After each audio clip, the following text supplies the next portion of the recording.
Hello, everyone. Um, so today I was a bit triggered. Uh,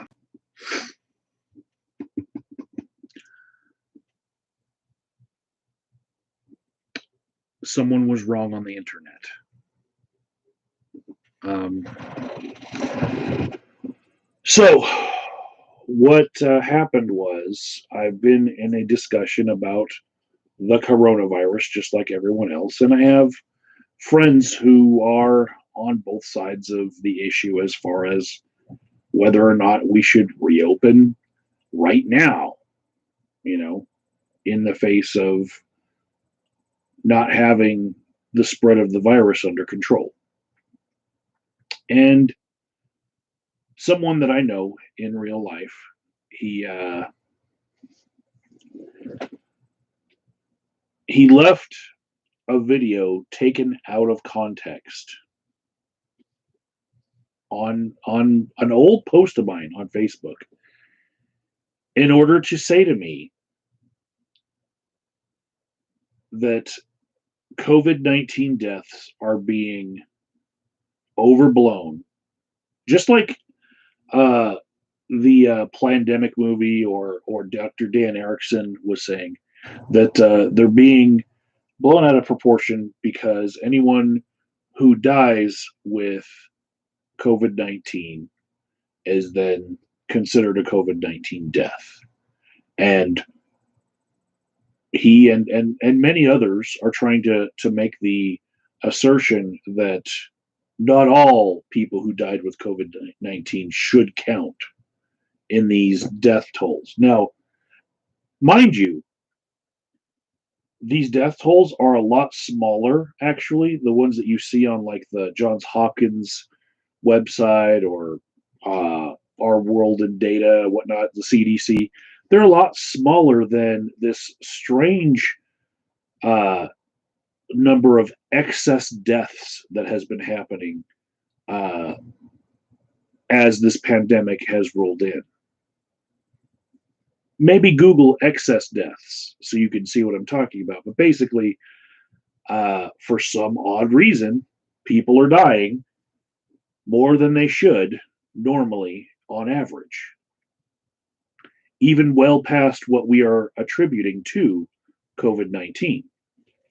So it's actually possible that we're underrepresenting the number of people who died of COVID 19. And we'll only know in the end how much this pandemic has cost us by looking at how many people usually on average were dying and then the spike, not all of which has been attributed to COVID 19. But, anyways, in order to uh, put a doctor's name to the assertion, to do the argument from authority, this friend of mine put a video from Dr. Ngozi Ezike, which was taken out of context. As far as everything she was saying in her press conference. And this video is now being twisted and used for the virus deniers to say that COVID 19 deaths are being overblown when actually they're probably underestimated. So this is the clip that he wanted me to hear. You were in hospice and had already been given, a few weeks to live, and then you also were found to have COVID, that would be counted as a COVID death. It means that technically, even if you died of a clear alternate cause, but you had COVID at the same time, it's still listed as a COVID death. So everyone who's listed as a COVID death doesn't mean that was the cause of the death, but they had COVID at the time of death. And now, the person saying that, working for Cook County, where Chicago, Illinois is, she is not a virus denier, but she was simply explaining that, yes, the way that they are classifying COVID deaths is if you die with COVID 19, it's a COVID 19 death. She's not trying to feed into their conspiracy theories, but that one little clip has been taken out of her press conference and manipulated to mean that. So what that triggered in me was this. First of all, there's a joke that I used to say, and it goes something like, "Did you hear that they just found that the leading cause of death in the world is birth?"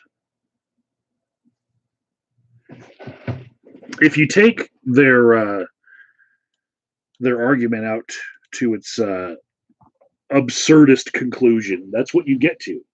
That no COVID-19 patient died from COVID-19.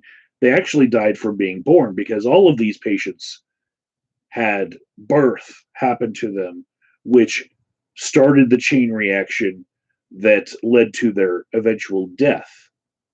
Right? Now, of course, that's absurd, right?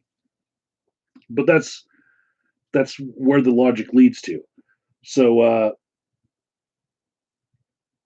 as that clip would suggest,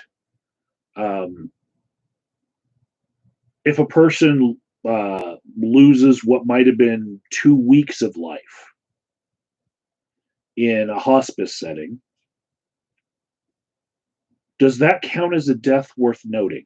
See, what I'm doing here is I'm wanting to know where the line is that we draw. Like, you know,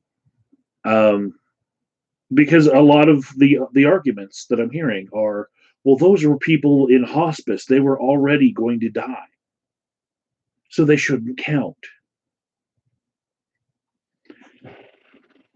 This is why that was particularly triggering for me. Those of you who haven't been around my channel for 10 years don't know this, but the first video that I ever uploaded to YouTube was a montage of my sister Deb's life after she died of lymphoma.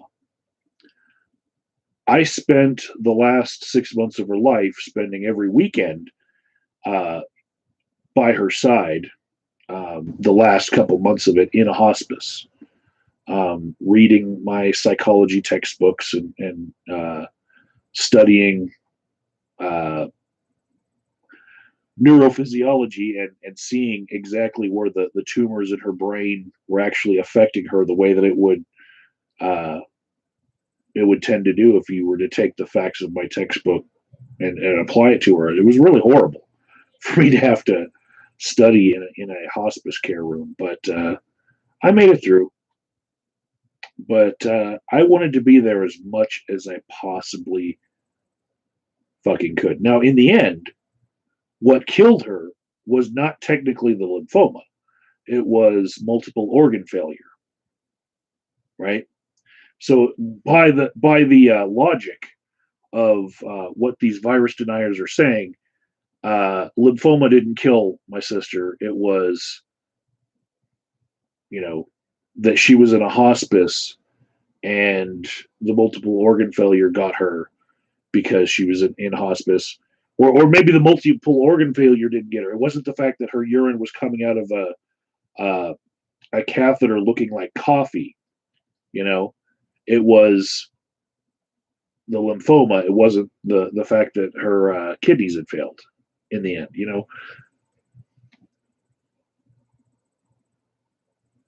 I guess they could go either way with it, but what I can tell you is I spent every minute I could by my sister's side.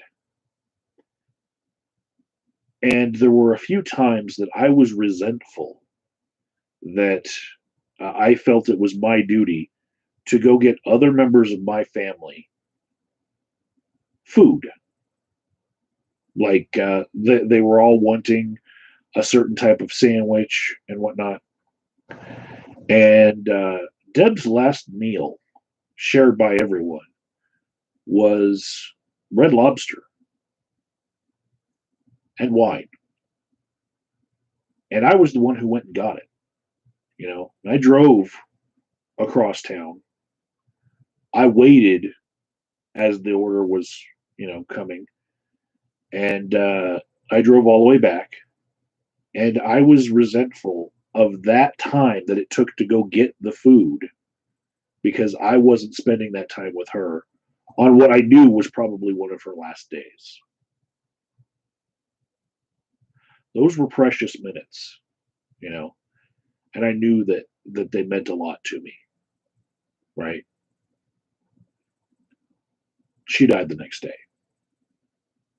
And yeah, I really wish DoorDash existed back then, but this was 2008.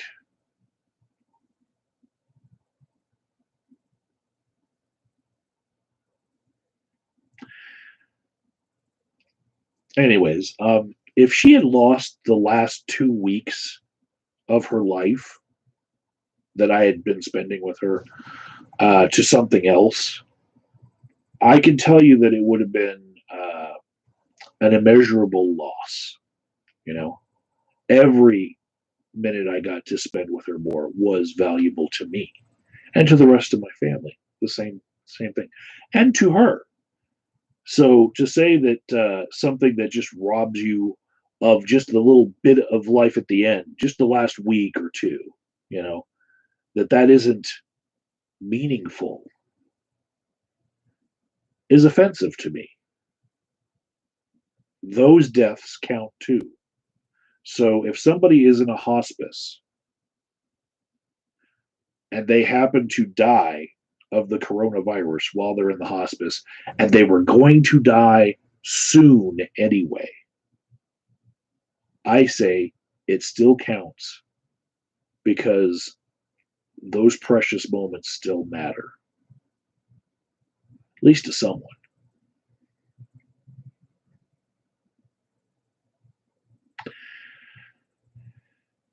That's all I got to say today. Probably got a little insight into why I have the philosophies that I do here on this channel. Talk to you guys later.